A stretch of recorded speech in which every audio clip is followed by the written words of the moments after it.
You are listening to 95.7 FM WELT, Fort Wayne, Radioactive. The opinions and views expressed in this show are those of the hosts and guests only. They do not represent those of FreeThought Fort Wayne, WELT, or any other organization. Welcome to the Hoosier Humanist Hour, where we explore science, religion, culture, ethics, and community from the humanist perspective. Join us as we discuss those topics and more, free from the ideologies of religion and superstition.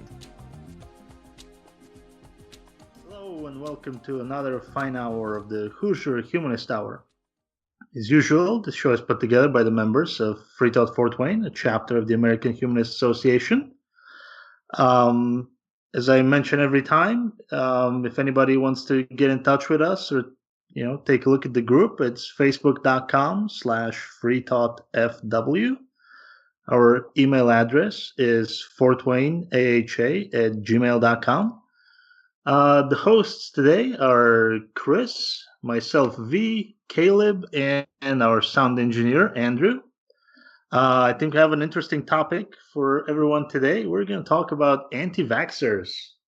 I don't know how all of our listeners feel about vaccines and things like that. I think it's safe to assume that most of us on here would be pro-vax or, strongly or weakly, but mainly pro-vax.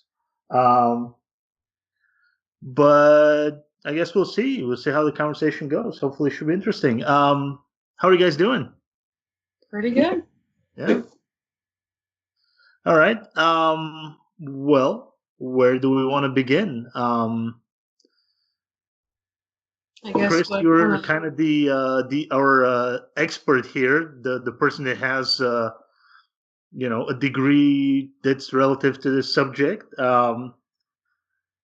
In general, what can you tell us about, I guess, just about vaccines, their safety, just what are your thoughts on vaccines? Vaccines are very precise types of things. You can't exactly develop a vaccine against something in a vague fashion. Okay, so when we develop a vaccine, we have something very, very specific that we're wanting to target, whether it be a specific strain of flu, whether it be smallpox, whether it be polio, measles, whatever. It's a very, very specific thing. Whether that thing is bacterial or viral in nature is kind of irrelevant. The only important part is that we are trying to get the human body to guard against that particular illness before we actually get exposed to the illness. Because in getting exposed to the illness, we can either die or suffer significant morbidity in the process of trying to become immune to it, quote, naturally. And I think that's one of my biggest problems with this whole thing is just the fact that people don't understand that, well, yeah, we have people in the world that are immune to Ebola, but that's because they've never been exposed to it and then survived. Okay, they have some sort of genetic predisposition to where they have a good immune system that can recognize and fight against that particular thing before it kills them. And just to give you a pause there, that's a genetic disposition. That's not just human race in general. That's not specific. It's not a general thing that people can just wake up and be born with that. That does take time for a certain race to build that up and become genetically disposed? No. It's a random mutation like anything else in DNA. So it's completely random. The only thing that we've seen a correlation with is the results of the Black Plague in Europe, which of course killed everybody who actually got it.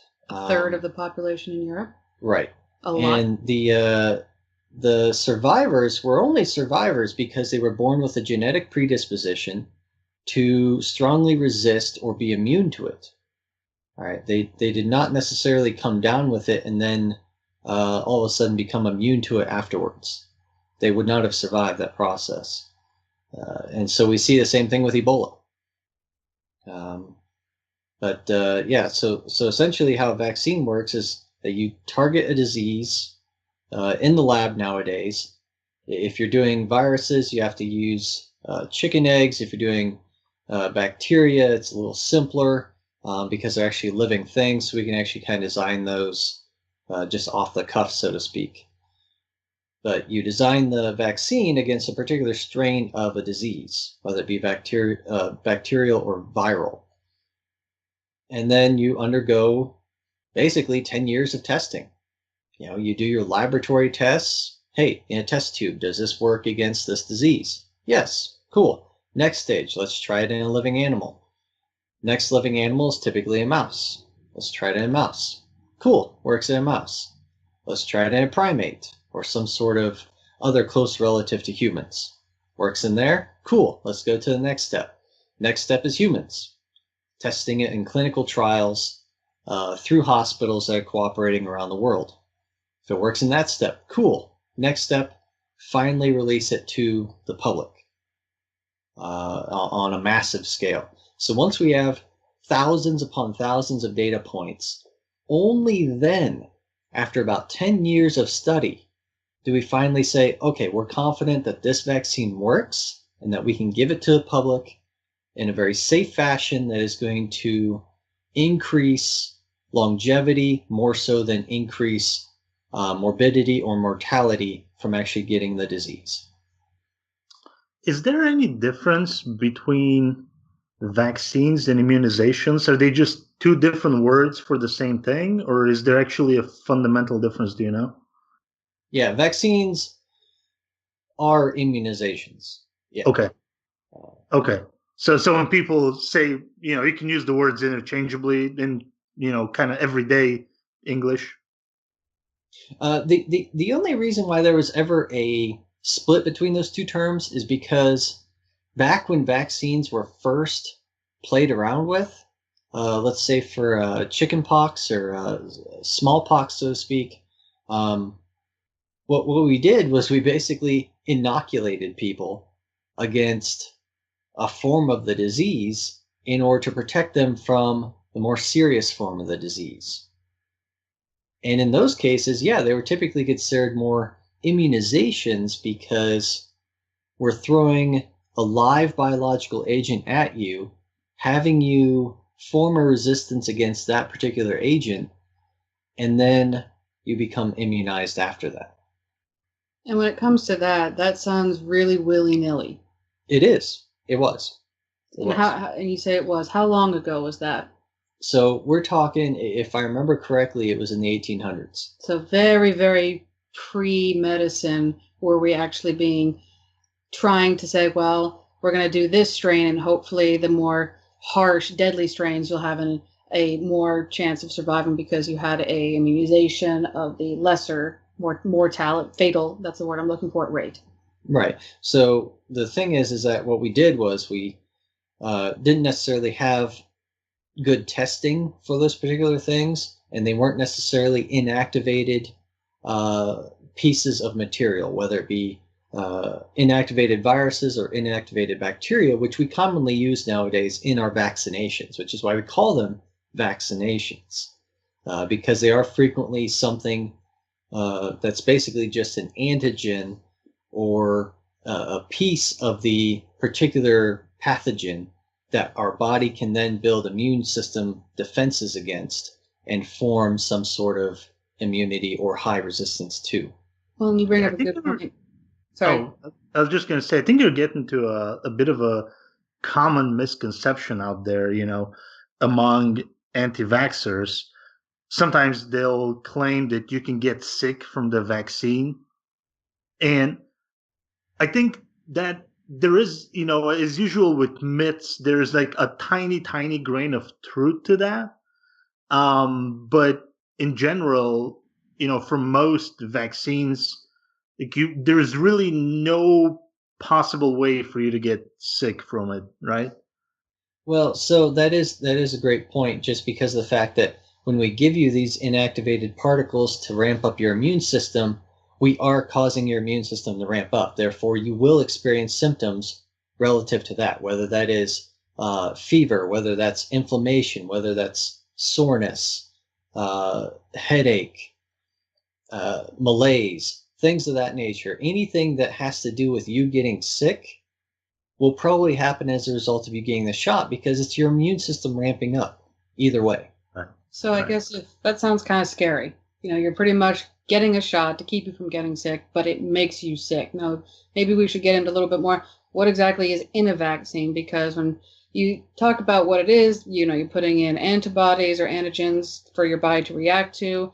That's what builds up your immune system. But then people hear things like, what I don't remember the term, but thessalonamine or whatever that term was that people were being so scared over, and they say there's mercury in it. They start talking about these really big, scary words where if you were to, quote unquote, handle them in a lab, you'd have safety gloves and a mask and all of this, and yet it's in a vaccine. How does that work, and is that what making people sick? What's that?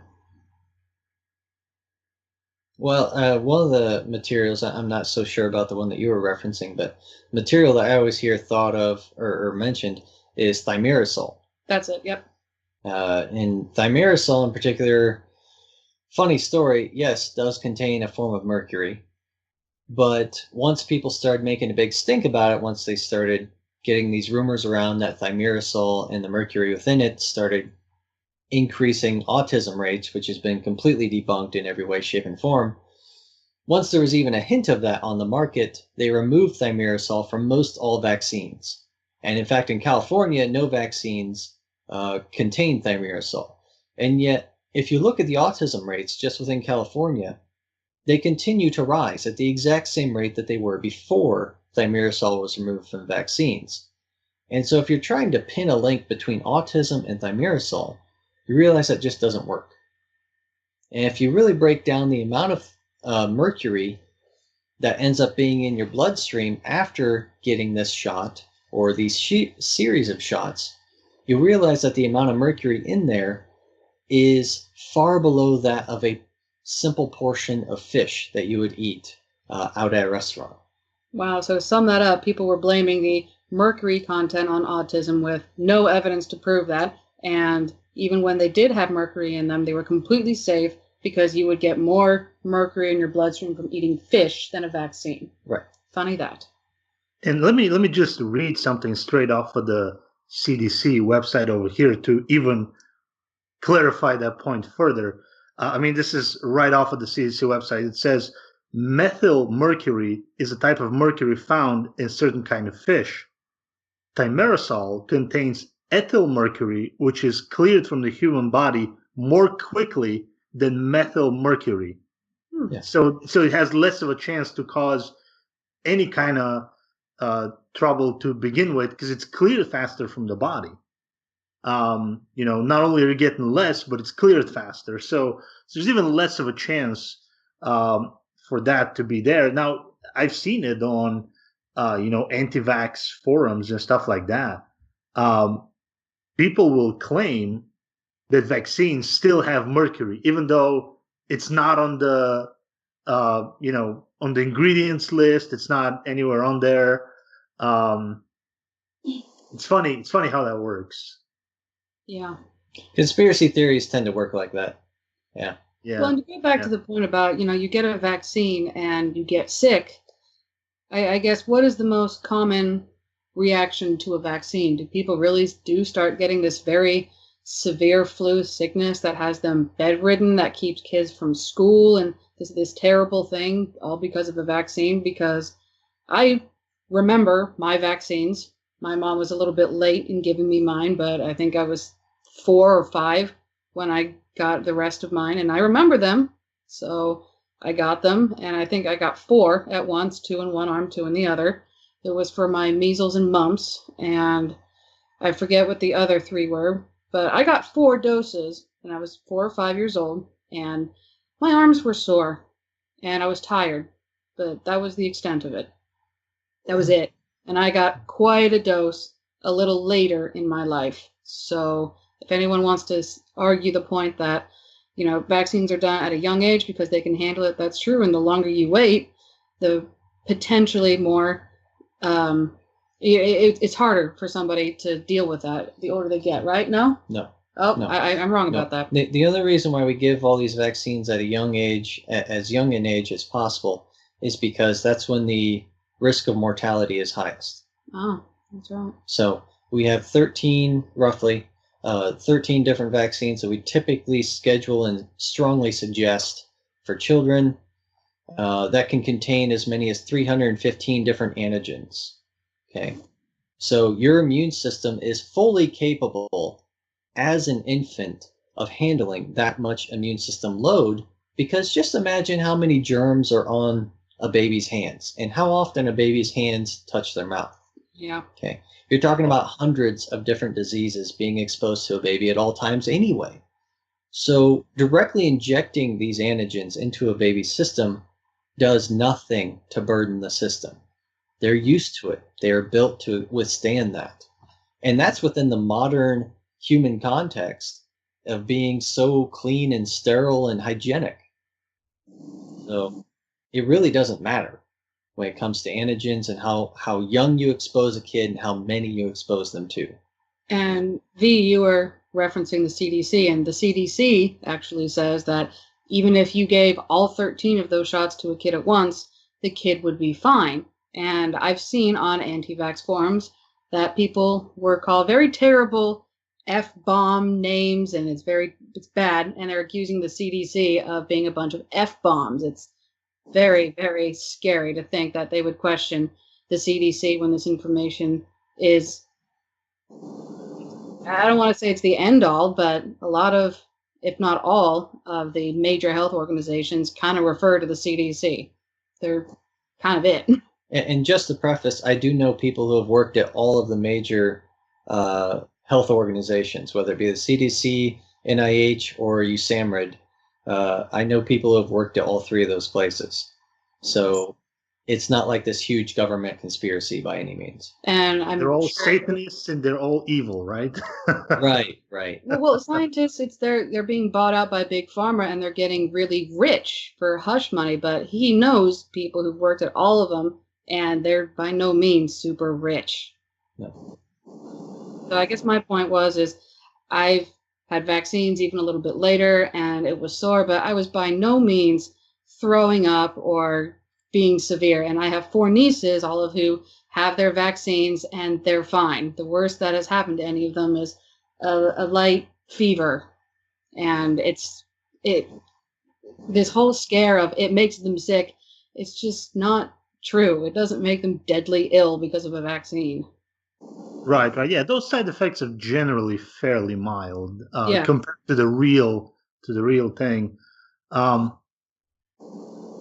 One day I was in a argument with an anti-vaxxer, and cost came up. Because you were saying, how the cost and money kind of came up, and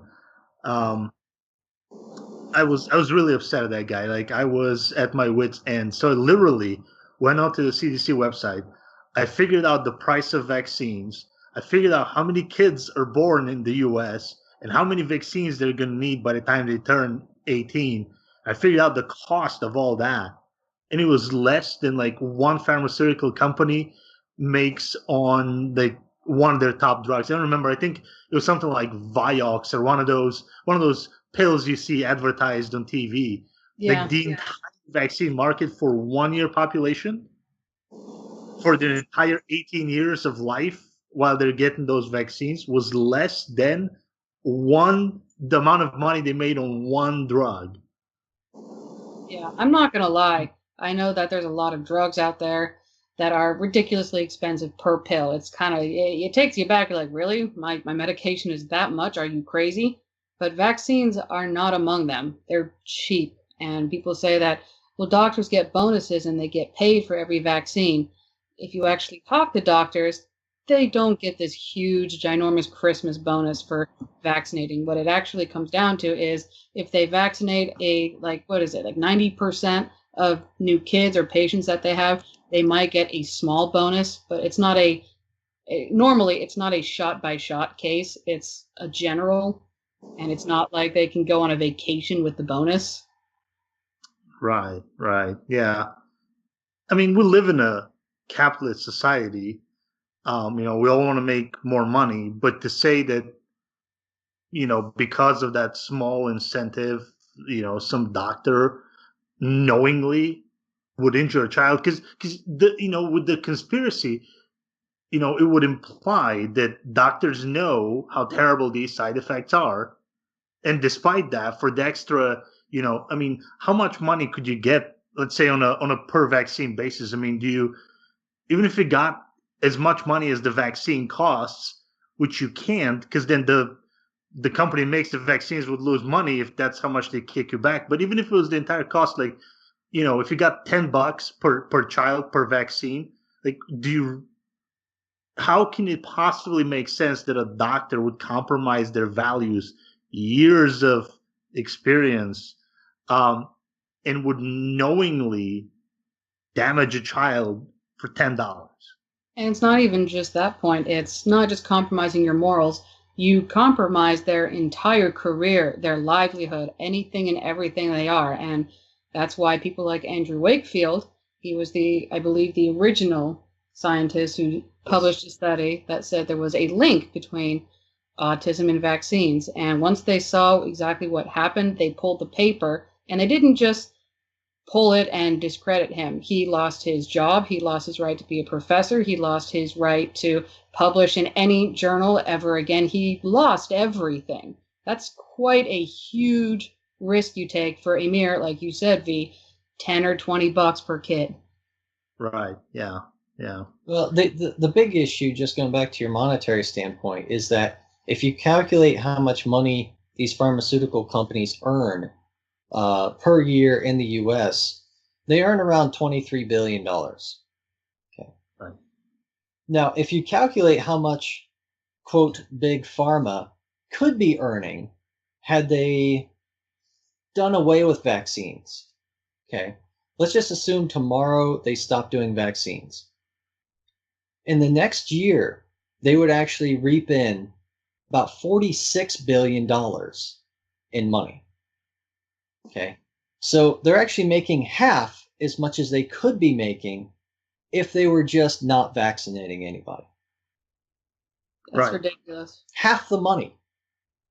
Yeah, I mean, it's much better to treat a patient that's already sick than to prevent it. I mean, prevention is one of the ways that we always talk about for decreasing costs in the healthcare system as overall. And so obviously they'll make a lot more if people could get more sick. And somehow, though, that doesn't seem to bother the anti-vaxxers. Well, and evil scientists, they're willing to put all these kids at risk by giving them vaccines. But if you want to stop vaccines, these scientists will also risk their own children, their own families, their grandchildren. This is not just a one-on-one family issue, and it should be left with the family. And that's where something that really irritates me is when a mom says that, it's my child. I know what's best for my child, so I am just going to not vaccinate my child because I feel what's best. That is a ridiculous and irresponsible and honestly quite selfish stance to take, especially when you vaccinating your child not only protects your child, but it protects their friends, it protects your family, it protects your schools, it protects everyone, because vaccines aren't just about you and your child. It's about the entire world. Yes, absolutely. Caleb, you're sitting there fairly quiet, my friend. Care to jump in here? Yeah, sure. Sorry, you guys were talking about things that when I think about this issue, my mind doesn't necessarily go in these directions. I didn't even think about a conspiracy theory that might be out there somewhere floating in the ether. Honestly, where my brain went with this was, I am absolutely convinced right now that this anti-vax phenomenon is solely perpetuated from cognitive biases, various different types of cognitive biases. Because we already mentioned that there's absolutely zero evidence that there's any correlation between autism or any other of these other things that they might be mentioning. I'm going to stick with autism at the moment. There's no connection. As far as I'm aware, there are no peer-reviewed papers that suggest that this is a real connection, that there's a correlation to this causation. And that's kind of where I stand on this. I think really this whole phenomena started with people like that doctor that you had mentioned, and people like Jenny McCarthy that started this movement. Yes. And those people just decided to throw out their own confirmation bias. Well, she did rather. I don't know about the doctor, but yeah, I mean, she's just sitting here telling the world that because her son got autism after getting her son vaccinated, that About 3 months after the vaccine. Funny that. And it's amazing to me how many people just ate that up and believed it. Millions of people believe that. There's a huge following for this. But this is purely a cognitive bias. There's no evidence to back this up. Essentially, they're taking this in on faith, as far as I'm concerned. But because she's famous, she can talk to a lot of people and people will buy it. And, they haven't seen the damage that smallpox and polio do to a population. None of us that are under 30, and very few people that are a couple of decades older than us have seen those diseases. So the memories of how awful these things are fade away, and it's very easy for people like Jenny McCarthy to jump on TV and say all those things, and there's no cost to her saying that. She can only gain from saying that. She gains a following. People go to her website, they listen to her. She writes a book, and she makes money out of that. Well, I don't want to assume that she's not being honest. I believe that she believes it. Yeah. You're probably right. But honestly, it's that now that you mentioned this, essentially what you're describing is something called risk perception. I'll use the example of the measles, right? In the 60s, I believe it was. Let me double check that. Yeah, in the 1960s, there were approximately 2 to 3 million cases of the measles, and nowadays, you see maybe 30 to 40 a year, sparing occasional outbreaks here and there. And because of this fact, people just don't see measles very often. It's not something that keeps them up at night, but something that they see all the time and more frequently, especially since we're diagnosing it more, is autism. And it's something that they see. It's directly in front of them. And most people have family members or friends who at least know somebody who's autistic. And so this is something that they perceive as an immediate risk, more so than measles, which is something that they don't see all the time. So honestly, it's kind of ironic, but the fact that vaccines work so well has created this problem because people don't see the measles anymore. But since the diagnosis of autism is on the rise, people just assume this correlation. But if measles was still around, I honestly don't think people would be complaining nearly as much. Well, do you happen to recall how many deaths per year there was? The measles outbreaks? Yeah, I thought it was about 2,000. Does that sound about right? Not in recent years. No, in the 1960s when you were mentioning. Oh, no, I'm sorry. I honestly don't know. Okay, I thought it was around the 2000s. But just taking that as a gross estimate, comparing 2,000 deaths per year to 40 per year is a factor of 50. Okay, we are experiencing 1/50th the rate of child mortality now than we ever have in the past. So if we stopped vaccinating tomorrow, we would experience 50 times more deaths every year of children because of these diseases. Yeah, that absolutely. would make people lose their minds overnight. Yeah. Oh, And the here's thing is, something most of the something parents. interesting from WHO. Hang on a second, since we're talking about measles. In 2015, there were 134,200 measles deaths worldwide, about 367 deaths every day, or 15 deaths every hour. That's a lot for measles to make a comeback. However, the measles vaccination resulted in a 79% drop in measles deaths between 2000 and 2015 worldwide. Because in 2015, 85% of the world's children, they received 1 dose of the measles vaccine by their first birthday through routine health services. And funny how 73% was in 2000. So that one vaccine almost dropped the death rate 100%. Almost. Yeah, That's we crazy. have disease that have been eliminated by vaccines. I believe I was looking that up earlier, but I think I lost the link. But I think smallpox, Yeah. polio, and there may be a couple more that have been completely, or they're very, very close to being completely eliminated from the face of the planet. And So why don't people realize that the more we vaccinate now, the less we'll have to vaccinate in the future? that's absolutely true. Yeah, I mean, for smallpox and for polio, it's perfectly reasonable to say, since there are no new cases, for a given amount of time, that it's no longer necessary to vaccinate against that. And I think we're no longer vaccinating for smallpox. I could be wrong on that, but I think we're still vaccinating for polio, though. Yes. The last I heard, polio was eradicated from the Americas, but not from other countries. Right. So that's why we still vaccinate against polio, because of Travel. imagine that international travel. Smallpox is only vaccinated against for the military and key governmental people because of the threat as a biological weapon. Oh, that's interesting. Yeah. It's somewhere in a lab, so we have to study it in case anything happens, but its existence in and of itself is a threat.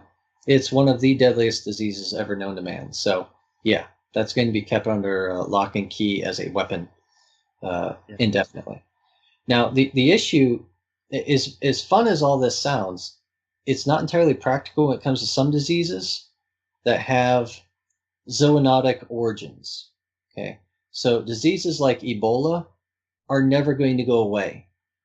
And the reasoning for that is that the source of Ebola is an animal. Whether that animal is a bat or a monkey, that animal will always keep Ebola present in the human population.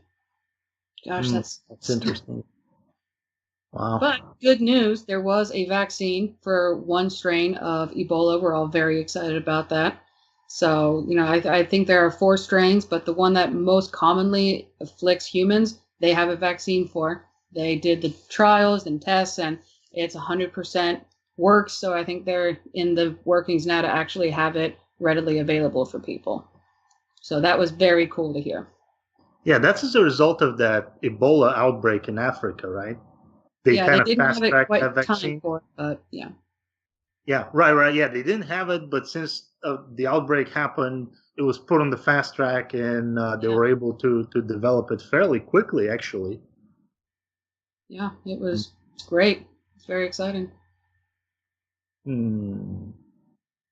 So, what are other common reasons why people don't vaccinate their kids that you guys have heard of? Well, Caleb, you were mentioning herd immunity. Mm-hmm. I'm sorry? You were mentioning herd immunity. The fact that people don't vaccinate. Yeah. Well, we can go back to the measles to kind of keep the threads intertwined here. So herd immunity is essentially when the group itself is protected from an ailment, even though certain individuals might still be vulnerable. And the threshold for measles is approximately 92%. Okay. And in recent years, the past decade or so, because of this anti-vax phenomenon, that percentage has actually dropped below that threshold, and it's given measles the opportunity to make a comeback. We've actually seen an epidemic. I can't remember where. I think it was in Florida or so, and they had like a 300 or 400. It was several hundred person outbreak because one person can infect 16 other people immediately. It spreads through water vapor that you breathe out. So it's very virulent, and the fact that people haven't been vaccinating their children has resulted in this phenomenon again, where we're seeing epidemics pop up from time to time here in the States, which is kind of mind-boggling to me. And that alone should be enough to convince people that the vaccines, at the very least for measles, is something worth investing in it into your children's lives. It's just not worth the risk. It's a horrible way to die. You get the measles.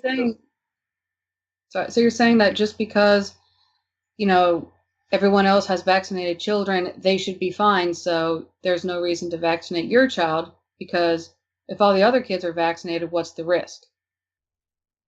That's a question I hear a lot. It's like, if vaccines are so safe, then why does my child have to be vaccinated? Because all of your kids are, so they're safe, right?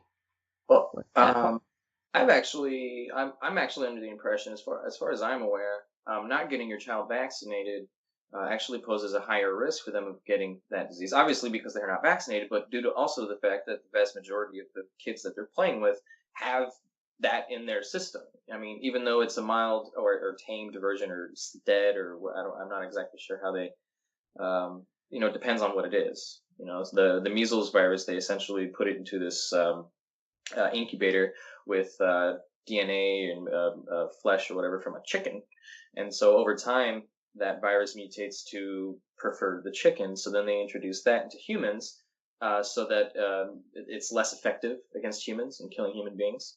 So that's how that process works. But it's still there. That virus has to be introduced into the system, so that you do have the virus. So somebody who isn't immunized to that virus is more susceptible to getting it, especially since everybody has it. That's their age, when the kids go to school. Is that how that works? So a couple things play into this, just to build on top of what you just said. As far as considering how diseases work and how immunology works, when you get immunized against something, let's say your measles example here, what being immunized means is that when you get exposed to that disease, you're going to have a very, very fast response to that disease, faster than the disease will overtake you.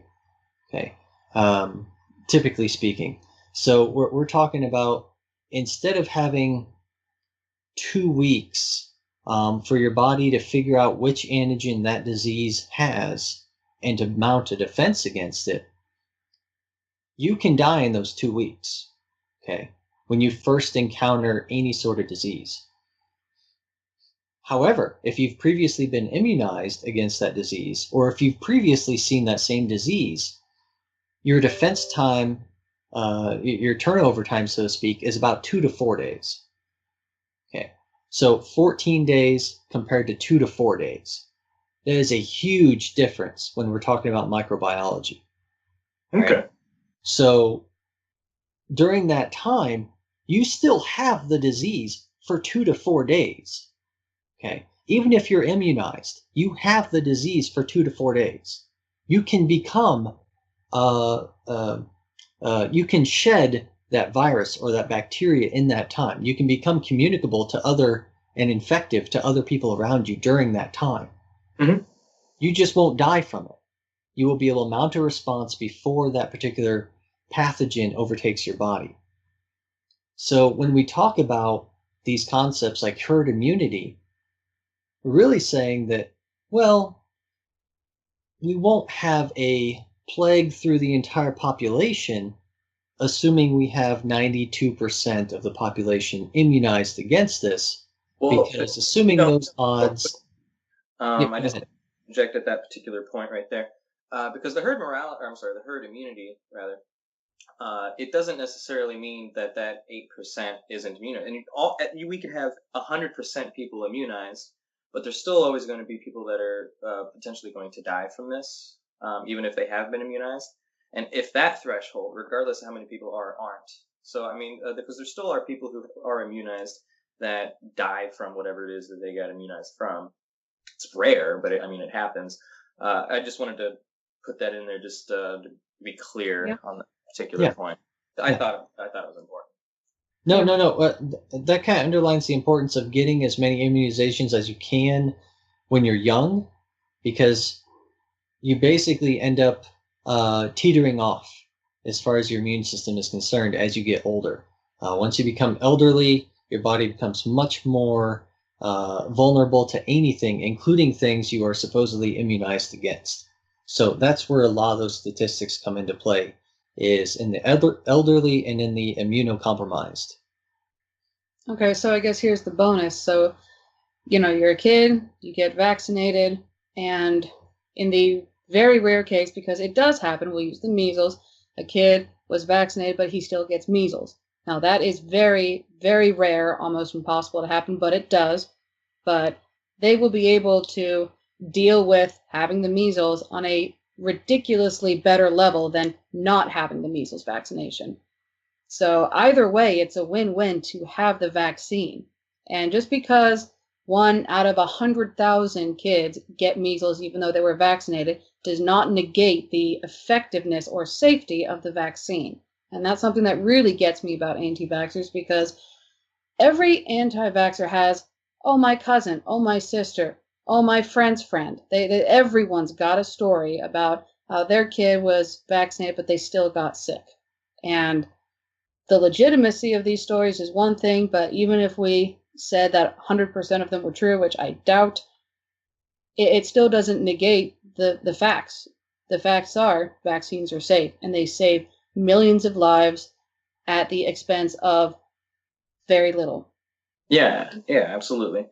So let me throw some stats out there, guys. Since we're talking about the MMR and the herd immunity, Caleb, you mentioned that in order to achieve quote unquote herd immunity, you have to have more than 92%, or it's for sure greater than 90% vaccination rates. And I have a website here called Real Clear Science, and they list at least 5 states where the MMR coverage is under 90%. And those are, of all places, Washington, Idaho, Colorado, I believe that's Arkansas, and Maine, and DC. So at least those, 5 states, if you count DC as a state, have less than 90% MMR coverage, so they don't have herd immunity. So, those viruses and disease can spread throughout the population because you don't have that blocking power of the herd immunity, So I thought that's interesting to throw in there. Yeah, I thought that is actually fascinating. I wouldn't have thought Washington of all places. Yeah. Wow. Or even some of those are fairly liberal. The same website here lists actually. I'll throw in a couple of other interesting statistics. So the states with the lowest level of, or I guess I should say, with the highest level of kids that are not vaccinated. So they have 10 states listed here, or 11, something like that. So Oregon, Idaho, Vermont, Michigan, Maine, Alaska, Arizona, Wisconsin, Washington, Colorado, and Utah. Those are the states that have more than 4% of children not being vaccinated. And Oregon is 7.1% of children, according to this website, are not getting vaccinated. And just for a reference, 8.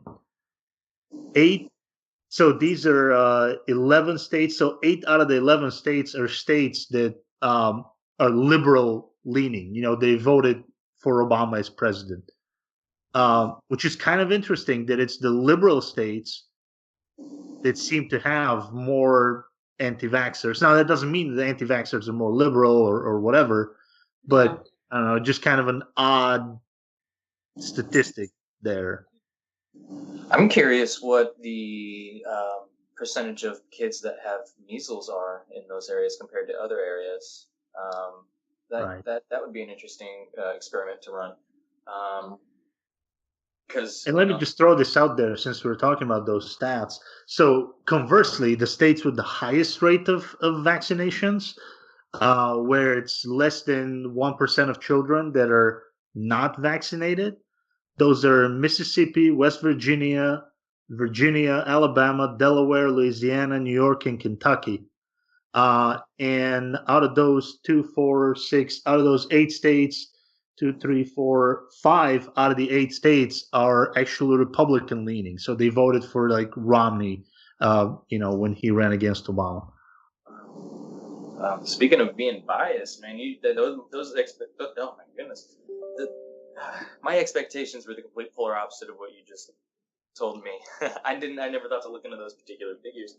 That's well, wow. Okay. Let me throw this out there. Okay, so I double checked, websites and stuff on this because I was curious to see if there was a liberal or conservative bias here. And the Washington Post did a little more in-depth analysis of who are those people, because they noted the same thing, that it seemed like liberal-leaning states had higher rates of anti-vaxxers.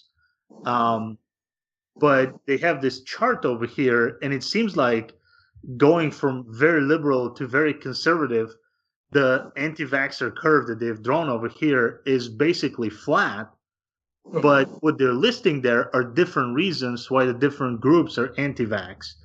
So, on the left side, I think they're saying that the reasons are like distrust for corporations that make the vaccines. They're claiming those products are not safe. Where on the right side, it's more like distrust of the CDC and, being forced by the government to do anything. But both sides have the reasons, and they seem to like achieve about equal amounts of conservative versus liberal, people that are anti-vaxxers. Yeah, well, that's the question that interests me, honestly. Why are there anti-vaxxers? And I apparently I need to reevaluate the type of people, like the demographic that tend to be anti-vaxxers. But Here's either way, something funny. There's actually a potential outbreak in Colorado about 2 days ago of a measles exposure. Oh, interesting. Wow. Colorado. Wow. Well, that goes right along with those statistics. Oh, man. Anti-vaxxers. Well, I mean, there has been a rise, I think, in recent years, to go along with the anti-vaxxers of all these, fake cures, the naturopaths and like all these other crazy people that, people going to chiropractors for legitimate medical reasons, and I think it's all related. I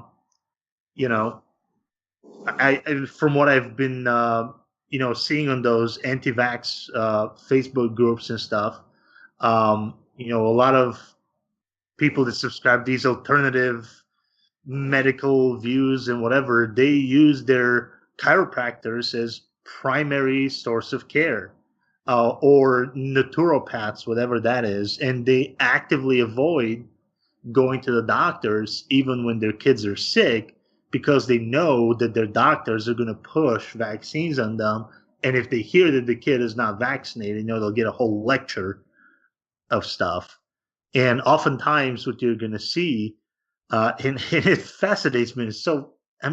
It's funny when I see it, but usually at the moment, I don't think that there's a child that's suffering because of this, but like they'll make these posts and they'll say stuff like, well, I got to go to the doctor, and I know my doctor is going to push vaccines on me. So can you guys give me some stats and stuff like that I can throw in my doctor's face?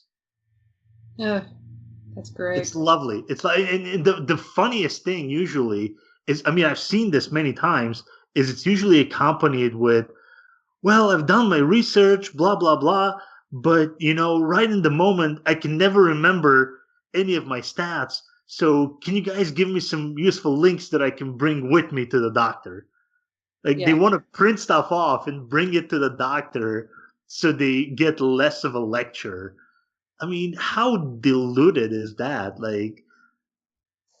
Well, they think they're being persecuted because when a child isn't vaccinated, it makes life really hard for parents. It limits their schools. It limits their physicians. It limits everything because I'm sorry, the reality is it's not discrimination against you, and it's not a war of opinions. When it comes to life and death, this isn't about how you feel or what you think. It's about what the facts say. And people sit here and say, well, that's your opinion and I have mine. But the real question is, what are their opinions based on? Are they based on something legitimate, real, evidence-based, science-backed? Or are your opinions on myths that have been debunked, that have been proven false?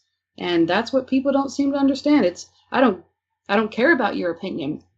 I care about why you think things. And people sit here and they seem to think that their opinions can go unquestioned, unchallenged, and they get all hussy when they actually have to take the time to think about why they believe what they believe. Because more often than not, they quote a meme or some crappy site. They have no independent thought. Because that's what we do today. We share this picture, share this link, share this, and pretty soon we stop reading or even understanding what we're doing. Yeah, and unfortunately, doctors are very busy people. They have only a few minutes to evaluate a patient, and they got to move on to the next guy, or they won't be able to help everyone, and they don't necessarily have half an hour to spend with every anti-vaxxer out there to explain to them everything that we've been just talking about for 35-40 minutes now.